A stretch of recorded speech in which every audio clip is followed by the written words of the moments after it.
شهر سلیمانیه عراق شدیم.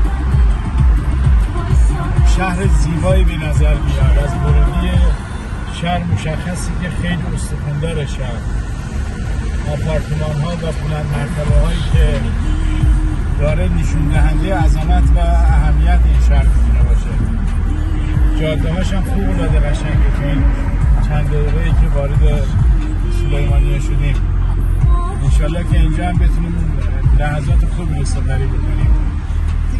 ما تصویری که روبرو داریم میبینیم نمیدونم چی ساختمونیه، مسکونیه، تجاریه، اداریه، ولی سمت راست بگیر الان خیلی قشنگه. آدم میسیسه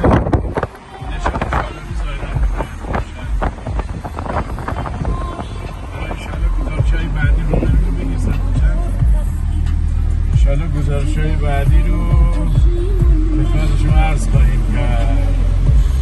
فعلا وایسه بریم هتل بریم.